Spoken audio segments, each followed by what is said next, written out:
시민의 눈높이에서 질문하고 한국 사회에 화두를 던지며 더 나은 내일을 만들어가는 뉴스 프리즘 시작합니다.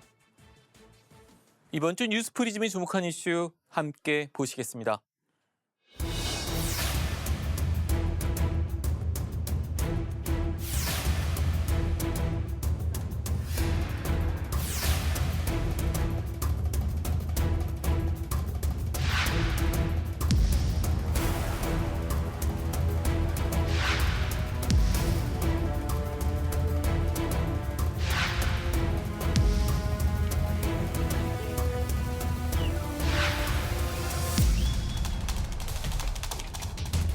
지금 1, 2년 차는 없고요.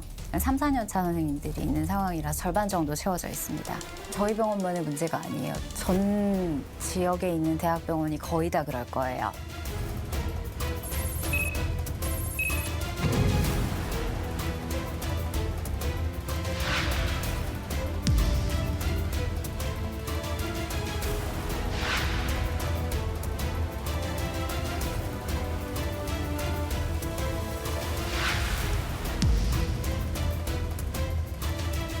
소아 같은 경우에는 특히 이제 예측이 안 되는 그런 영역들이 있고 또 중증도가 높고 이제 또 그런 부분에 있어서 아무래도 아이의 진료다 보니까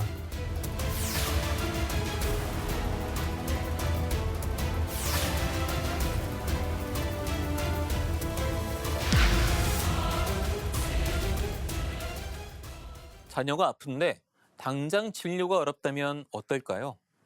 소아과 의사가 줄고 병원이 하나둘 없어지면서 일부 병원은 대기가 필수라고 합니다. 몇몇 대학병원에서도 의사가 부족해 응급실 운영 시간을 줄이고 있습니다. 지방은 더욱 사정이 열악한 현실입니다. 소아과와 산부인과, 흉부외과 등의 전공의 지원이 미달인 반면 성형외과와 피부과, 재활의학과 등으로는 지원자가 몰리는 현상은 이미 오래됐습니다. 그러나 문제점을 개선해야 한다는 구호만 허공에 떠다닐 뿐 실효적인 대책은 실시되지 않아왔습니다. 이화영 기자가 먼저 환자와 보호자들이 애태우는 현장을 취재했습니다. 38개월 된 딸을 키우는 30대 장영일 씨는 아이가 아플 때마다 소아과 대기는 일상입니다. 적게 잡아도 30분에서 길게는 1시간을 진료에 앞서 기다려야 합니다. 소아과 오픈런 체험한 적이 꽤 많습니다. 병원 열기 전부터 사람들이 앞에 줄도 서 있고. 진료가 늦어지는 동안 아픈 아이를 돌보는 부모의 심정은 답답하기만 합니다. 증상이 심한 경우에는 어떤 큰 병이 아닐지 많이 걱정도 되고 하는데 아이는 특히 더 못 참고 힘들어 하잖아요.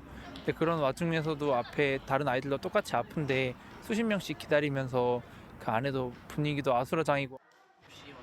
최근엔 부모들이 예약 어플을 많이 이용하는데 오전 시간 일부 병원은 대기자가 2자릿수에 이릅니다. 오전뿐만 아니라 오후에도 붐비기는 마찬가지. 평일 오후 경기 김포의 아동병원. 점심시간이 지나자마자 부모들 발길이 이어지더니 30분 사이 30명이 넘게 접수했습니다. 부모들은 집에서 가까우면서도 의료진이 많아 진료가 수월한 병원을 선호합니다. 일단 접근성 좋은 위주로 찾고 또 진료 선생님이 많으신 병원들이 대기 시간 길지 않게 기다려도 빨리 진료를 볼 수 있어서 야간이 되면 소아과 방문은 더 어려워집니다. 맞벌이 부모들은 퇴근 뒤 야간 진료가 이루어지는 병원부터 먼저 찾아봐야 합니다. 집 근처에도 소아과 딱 2곳만 저녁에 운영하고 있어서 일부러 여기까지 진료하러 왔습니다. 이곳은 저녁 7시에 야간 진료를 시작합니다. 진료 1시간 전부터 부모들은 접수표를 뽑고 대기하고 있습니다.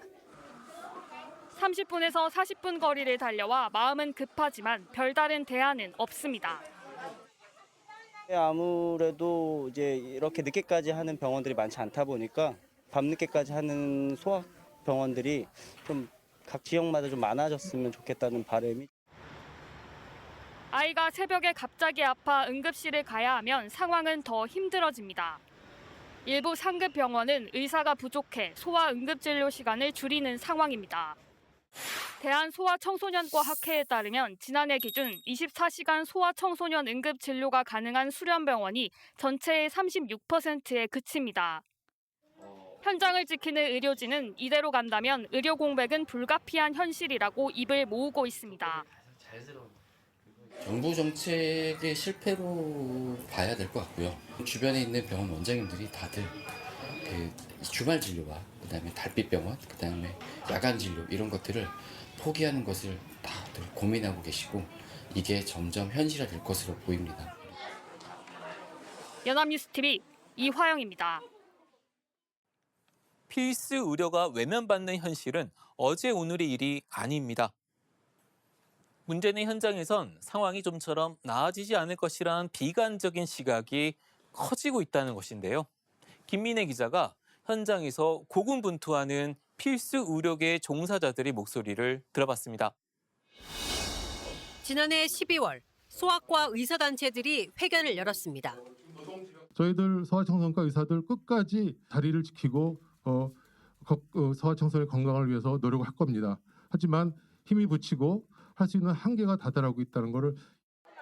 이대로라면 진료 대란 불가피하다는 건데 해당 과로의 전공의 기피 현상은 이런 우려를 더합니다.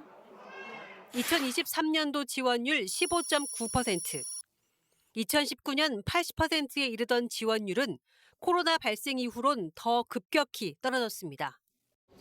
필수 의료라 불리는 다른 진료과들 상황도 비슷해 산부인과의 경우 올해 일부 병원에서는 전공의 지원자가 없는 곳도 나왔습니다. 이렇다 보니 필수 의료 분야의 의사 고령화 문제도 덩달아 대두되고 있습니다. 전체 의사 중 60대 이상 비율은 2011년 8.1%에서 2020년 13.9%로 늘었는데 필수 과목별로 보면 비율의 차이는 더욱 큽니다. 의료계에선 무엇보다 응급, 중증 환자를 다루면서 진료 수가는 낮은 현실적인 문제를 꼽습니다. 특히나 소아나 분만 쪽은 저출산이란 구조적 상황까지 겹쳤습니다. 전공의 과정을 마치고 나갔을 때 어떤 전망이라든가 미래가 불투명하니까 일단 그런 부분이 있고 수입 면에서도 다른 과 전문 일을 했을 때 훨씬 더 많은 수입을 올릴 수 있을 거로 기대되기 때문에 소송 등에 휘말릴 위험도 높은 분야다 보니 기피 현상이 더 심화하고 있다는 분석도 있습니다. 문제를 해결하려면 우선은 정부가 재정을 충분히 투입해야 한다는 게 의료계 목소리입니다. 적어도 필수 진료를 하면 할수록 병원이 손실이라는 인식부터 바뀌어야 한다는 것입니다. 코로나 때 병상을 확보를 해주는 병원에다가는 큰 네. 당근을 주는 정책을 시행을 했어요. 그랬더니 중증응급 병상의 부족이 많이 해소가 된 거거든요. 지원책을 제대로 내놓고 한다면 당장 수가가 조정이 되지 않더라도 병원 전문의 정원에 대한 규정이 필요하다는 지적도 나옵니다. 배출되는 의사 수 자체가 부족하기보단 인력 배분이 잘못되고 있다는 취지입니다. 늘리라고 하는 강제 규정이 없으니까 병원은 돈을 받아서 인력을 적게 쓰면 이익이잖아요. 이에 전공의 단체인 대한전공의협의회는 전공의에게 과의존하는 상급 종합병원 구조 자체가 문제라고 목소리를 높이기도 했습니다. 우리 의료 시스템이 중병을 앓고 있다. 하지만 지금 이게 잘 드러나지 않고 있다. 한 의료 전문가는 지금의 상황을 이렇게 진단했습니다. 필수 의료 문제의 근원을 제대로 짚지 못한다면 대증치료 수준의 대책만 되풀이될 거란 경고입니다. 연합뉴스TV 김민혜입니다. 지역 소멸과 지방의사 부족 현상은 함께 악화하고 있습니다. 일자리를 찾아 수도권에 사람이 몰리듯 지방에선 큰 병에 걸리면 수도권행 차편에 몸을 싣는 경우가 점점 늘어나고 있습니다. 그러다 보니 수도권 대형병원 인근 고시원에는 지역에서 올라와 숙박하는 환자와 보호자들이 많은데요. 최근에는 아예 장기 치료가 필요한 지역 환자와 보호자를 겨냥한 환자방이라는 곳도 속속 생기고 있습니다.